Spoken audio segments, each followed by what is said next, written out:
Olá, seja bem-vindo ao podcast AFIA Endocrino Papers. Aqui lhe mostramos como se manter atualizado em endocrinologia, mesmo que você tenha pouco tempo para estudar.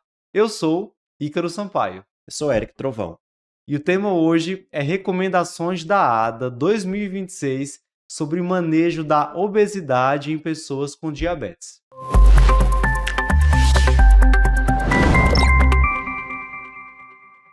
Eric, não há dúvidas de que perda de peso, controle de obesidade e sobrepeso é essencial para prevenção do diabetes tipo 2 em pessoas com pré-diabetes e também para um melhor controle glicêmico e redução de complicações micro e macrovasculares em pacientes já com diagnóstico de diabetes, tanto diabetes tipo 2 quanto diabetes tipo 1. Nós tivemos então, nas novas diretrizes da Associação Americana de Diabetes, um capítulo falando apenas sobre manejo da obesidade, tanto para prevenção quanto para tratamento do diabetes mellitus. E ao longo desse videocast, nós iremos falar sobre as principais recomendações desse capítulo, incluindo as recomendações inéditas sobre o uso de agonistas de receptor do GLP-1 em pacientes com diabetes tipo 1. Mas vamos começar. Bora lá. A ADA traz recomendações, Eric, sobre avaliação diagnóstica da obesidade. O que é que você viu de importante nessa recomendação? Então, Ícaro, a gente sabe já de muito tempo que diabetes, principalmente diabetes tipo 2, mas sem esquecer que diabetes tipo 1 tem também ali essa associação, e obesidade são doenças bem correlacionadas, né? Sim. A prevalência de obesidade do paciente com diabetes tipo 2 é muito alta e ela também é considerável no paciente com diabetes tipo 1. Ou seja, eu preciso avaliar o peso em todo e qualquer paciente com diabetes, seja tipo 2, seja tipo 1. Né? Inclusive, a gente sabe que a elevação do peso piora o controle glicêmico. E a partir do momento que o controle glicêmico está pior e eu preciso usar drogas, algumas delas que aumentam peso, como a própria insulina, piora a obesidade. É um ciclo vicioso, um vai retroalimentando o outro de forma negativa. Então a gente precisa focar também no peso dos nossos pacientes com diabetes, certo? Então a orientação é avaliar peso e altura para calcular o IMC pelo menos uma vez por ano em todo indivíduo com diabetes que chegue ao seu consultório. Mas é só avaliar o IMC? Não. Eles orientam que a gente considere também fazer as medidas antropométricas. E isso, de certa forma, faz um link com aquela definição de excesso de adiposidade que o Lancet trouxe para a gente agora em 2025, né, de uma nova definição de obesidade, que nem todo paciente com excesso de adiposidade vai ter exatamente o IMC acima de 30. Né? Então, a gente precisa das medidas antropométricas. Como é que a ADA incluiu isso? Ela orienta que a gente avalie isso, seja cintura abdominal, seja relação cintura-quadril, seja relação cintura-altura, certo? Nos pacientes com diabetes, principalmente, aí eles colocam pacientes que têm ali um IMC entre 25 e 34, e aí pegando sobrepeso, que às vezes a gente pode olhar para esse paciente com sobrepeso e dizer, entre aspas, esse sobrepeso, mas ele tem ali já alguma medida antropométrica alterada.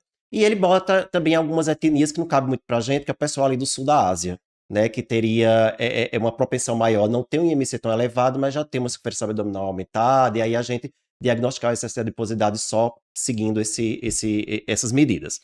E eles falam que a gente pode considerar também, né, aquelas medidas de adiposidade mais objetivas, como bioimpedância, como densitometria de corpo inteiro, que o próprio documento do Lancet também já falava. Agora, claro, se for viável, se tiver disponível, não é uma obrigatoriedade. A obrigatoriedade é fazer o IMC pelo menos uma vez por ano em todo mundo, e acho que não custa nada, todo mundo tem ali a sua fita métrica, medir cintura, fazer a relação cintura-altura, a relação cintura-quadril. Simples, rápido e muito importante para complementar a avaliação. E sem custo, né? E sem Só custo. Fita métrica é a balança. Baratíssimo. Baratíssimo essa avaliação de peso no paciente com diabetes. Excelente, Eric. A recomendação é essa. Eles até colocam lá se o paciente vai começar de fato algum tratamento para manejo do peso, fazer reavaliações em intervalos mais curtos, por exemplo, a cada 3 meses, incluindo essas medidas antropométricas. Isso. Então, ela não é só no início, ela é para o acompanhamento do tratamento também. Se você iniciar um tratamento focado para perder peso, você tem que acompanhar não só o peso, mas também se essas medidas estão melhorando. Já falamos aqui que perder peso é importante para o paciente com diabetes, Mas quanto de perda de peso é importante, né? A gente tem que falar sobre isso. E assim, claro que muitas vezes quando a gente fala com um paciente sobre o tratamento da obesidade, o paciente já começa a pensar em metas ousadas de 15, O tal do 20%. peso ideal também, né? É, Eu vou chegar a quantos quilos, né? perfeito. Mas o que a ADA traz em relação a metas é que reduções pequenas do peso, de 5 a 7% do peso corporal, já são suficientes para melhorar o controle glicêmico, melhorar também outros fatores de risco intermediários de risco cardiovascular, Pressão e lípides. perfeito, e que perdas maiores, acima de 10%, já estão associadas, inclusive, à possibilidade de remissão do diabetes tipo 2, e quanto maior a perda, maior também seria a redução do risco cardiovascular global desse paciente. Então, Isso. perdas de 5, 10% já podem ser suficientes para reduzir complicações e melhorar o padrão metabólico do nosso paciente. Por isso que realmente vale a pena falar sobre isso em consulta e, quando necessário, indicar tratamento. Isso. Então, assim, a nossa meta, ela tem que ser no mínimo, se você para palhar, 5%. Sim, E isso para você, eu quero melhorar o meu controle glicêmico, me ajudar, eu quero melhorar a hipertensão do paciente, eu quero melhorar esse perfil lipídico, que é mais heterogênico, né? Então, aí os 5 a 7% de peso, ok. Mas a gente tem que buscar, se a gente tiver disponível, tiver como a gente chegar a uma perda de peso maior, como você falou, de pelo menos 10%, buscar melhorias em outros desfechos. Então, não só mortalidade, mas também para melhorar a doença hepática esteatótica, você precisa de mais de 10% de peso. Para melhorar, se tiver associado síndrome da apneia obstrutiva do sono, você precisa perder mais de 10% do peso. Então, quanto mais perder, melhor. Né? Então, se eu tenho acesso a uma droga mais potente, perfeito. né, eu vou conseguir, principalmente se o paciente já tiver essas outras comorbidades associadas, doença hepática, doença cardiovascular, apneia do sono, você vai ter um benefício adicional. Né? Então, assim, se não tem como, ok, eu estou no contexto de SUS, que eu não tenho acesso a medicações mais potentes, tenta chegar pelo menos ali a uma perda de 5 a 7%, que eu já vou estar trazendo benefício. Mas se você tem como chegar a metas maiores, você vai trazer mais benefício para esse paciente, incluindo, como você citou, a remissão. Lembrando que essa remissão, ela não é para sempre, não é cura. Não é uma cura. O texto até traz isso, assim, você com essa perda de peso maior, mais de 10%, você pode conseguir uma remissão que dure de 2 a 3 anos, mas ela vai acabar, né? Então, assim, é mais para você passar aquele período mais confortável com o paciente, sem medicação, mas sabendo que em alguma hora vai necessitar novamente reiniciar a medicação. Reforçando que atualmente a meta de perda de peso no paciente com diabetes tipo 2, ela é tão importante quanto a meta Bem de lembrado. glicada, meta de controle glicêmico, né? Ele Não tem coloca como como mais alvo separar isso. é alvo primário. Ele coloca alvo primário, controle glicêmico, controle do peso. Perfeito. Elas estão ali no mesmo patamar, uma junto com a outra. Você tem que conseguir as duas coisas igual. Não é só. A gente fala há tanto tempo, né, Ícaro, que Sim. diabetes não é só controlar a glicada, Aham. né? A gente sabe que tem tanta outra coisa envolvida, né? Inclusive o peso, Inclusive que o tá peso. ali pau a pau com a glicada, né? Não basta ter a glicada de 6 e tá com IMC de 38. Né? Isso leva a gente a uma reflexão, Eric, que assim, cada vez menos faz sentido, quando você tem outras opções, claro, utilizar medicamentos para tratar o diabetes que promovam ganho de peso. Que aí você vai na contramão de uma das metas, que é justamente a perda de peso, como acontece, por exemplo, com as sulfonilureias. E o texto ele vai falar sobre isso. Eu acho que é o seu próximo tópico. Exatamente. Então, uma vez que a gente precisa reduzir o peso do nosso paciente, que essa é uma meta primária de tratamento, desde que ele tenha, obviamente, sobrepeso ou obesidade, como fazer essa abordagem do ponto de vista farmacológico? Primeiro ponto, quais são os medicamentos de escolha para tratar o sobrepeso e a obesidade em pacientes com diabetes? E quais são outros cuidados que nós devemos ter em relação aos medicamentos que o paciente faz uso? Antes de você responder quais são as drogas de escolha, acho que a gente pode falar um pouquinho sobre essa questão de outros medicamentos que o paciente utiliza, porque muitas vezes a gente foca ali na prescrição que vai ser feita para a redução de peso, mas esquece de tudo que o paciente usa, seja prescrito por endocrinologista ou não, que vai contribuir também para ganho de peso, como, por exemplo, medroxiprogesterona injetável, antihistamínicos, glicocorticoides, antipsicóticos atípicos, e dentro do tratamento do diabetes, como acontece com sulfonilureias, e até mesmo com a própria pioglitazona E a insulina, e a insulina. né? A gente pode até dividir aí. Então é isso. O paciente com diabetes tipo 2 geralmente é polimedicado, né? É muito comum a gente ver isso. Quanto mais idoso, mais polifarmácia. E muitas medicações podem estar ali já contribuindo para o Uhum. excesso de peso. Claro que aí vai ter medicação que não vai dar para a gente tirar. É uma conversa com outro colega que já prescreveu, ver se dá para tirar ou não. E aí, a gente tem que separar as medicações dos antidiabéticos em aquelas medicações que vão ganhar peso, aquelas que vão ser neutras e aquelas que vão levar à perda de peso. E daquelas que vão levar à perda de peso, um peso mais discreto e uma perda de peso mais considerável. Então, ganha peso, você já citou. Insulina, sulfonilureia, pioglitazona. Né? Então, nesse paciente com obesidade, se possível, evitar essas medicações. Claro que se o paciente tiver indicação de insulina, não vai deixar de fazer insulina. Sim. Obviamente, se ele tiver insulinopênico, a gente vai ter que insulinizar. O inibidor de DPP-4, a gente sabe que não vai nem vem para isso, não fede nem Sim, cheira, sim. né? Em cima Completamente neutro. sempre em cima do muro. Então, nem perde peso, nem ganha peso, ok, muito bem, obrigado. Em relação àquelas que perdem peso discretamente, tem a metformina, que é uma coisa assim, mínima, né? A perda de peso com ela. E os inibidores. Que a Ada até coloca lá como neutro, é tão mínima, né? É muito. A gente lê que ela pode levar uma redução de 2 quilos, 2 mas a quilos, Ada minha coloca gente. em neutra. Porque é 2 quilos, a gente querendo tratar a obesidade, né? Os inibidores de SGLT2, eles podem levar a uma perda de peso, até podem, mas em geral é menos de 5%, que já foge da meta que a gente citou, de ser pelo menos 5% de perda de peso. Então, ótimo, essa medicação para o peso, ela não vai levar a ganho, pode até contribuir ali com um pouquinho de perda, mas ela não é uma medicação potente para perda de peso. Agora, quais são aquelas que são potentes para perda de peso? Os famosos análogos. Então, análogos de GLP-1, e aí pega liraglutida, menos potente, semaglutida, mais potente, e o agonista dual, que é a tirzepatida. Então, quais seriam as drogas de escolha no paciente com diabetes tipo 2 e sobrepeso e obesidade? Os análogos.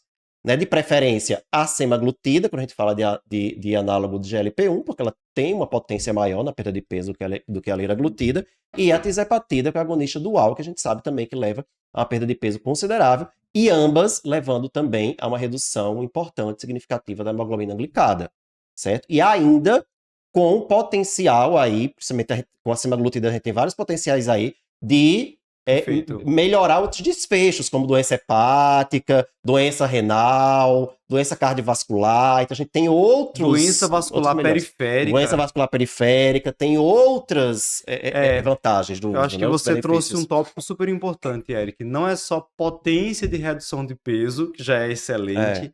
Não é só potência para redução da glicemia, que também é excelente, mas também atuação, né, e redução de outras complicações relacionadas ao diabetes, tanto complicações micro quanto complicações macrovasculares. Mas lembrar também, que eu acho que sempre vale a pena a gente estar falando de paciente com diabetes, que sabemos, todas as evidências mostram isso, na prática clínica a gente vê, que tratar a obesidade do paciente com diabetes é diferente de tratar a obesidade em pacientes sem diabetes, que a gente está falando de potência da droga. As drogas levam a menos perda de peso nos pacientes de diabetes tipo 2. Mesmo que a gente vá partir do basal do peso igual. Pegar aí 2 pacientes com diabetes e sem diabetes, partindo do mesmo peso. Eu vou ter uma perda maior no paciente que não tem diabetes do que no paciente que tem diabetes. Isso vai ser verdade, seja para semaglutida, seja para tirzepatida, né? Então a gente aí... Se a gente for alinhar a expectativa. Alinhar a expectativa. Então, a gente tem que ter cuidado, tô tratando o paciente com diabetes tipo 2, eu não vou observar a mesma perda de peso que eu vejo no paciente sem diabetes tipo 2. Foi exatamente sobre isso que eu falei com nossos residentes do HC semana passada. Uma paciente com diabetes tipo 2, veja o cenário, diabetes tipo 2, utilizando altas doses de insulina em esquema basal bolus, começou o tratamento com semaglutida. E essa paciente estava um pouco frustrada, porque ali no período de acompanhamento ela tem perdido apenas 3 quilos. Mas era um paciente que anteriormente vinha numa curva de ganho de peso. E olha o cenário, o uso de insulina em altas doses basal bolus. Então, uma das razões, quando a gente vai estudar o porquê do paciente com diabetes perder menos peso utilizando os mesmos medicamentos, uma das explicações está justamente nos outros medicamentos que o paciente usa, e nesse caso, insulina em altas doses. Então, realmente tem que ter um olhar diferenciado e alinhar a expectativa do paciente. Exato. E aí a gente pode até lembrar, o paciente, por exemplo, semaglutida, que tem diabetes tipo 2 e estiver usando ali a dose de 2,4, vai perder em média próximo a 10% de peso. O paciente usando tirzepatida, que tem diabetes tipo 2 e está usando 15 miligramas, né? Seria a Sim, dose sim. máxima, vai perder próximo a 15% de peso. São médias menores do que a gente observa na mesma dose em pacientes com obesidade sem diabetes tipo 2. E que já são excelentes e suficientes para remissão de comorbidades Sim, associadas e controle glicêmico. isso, que é aquilo que a gente tinha falado, né?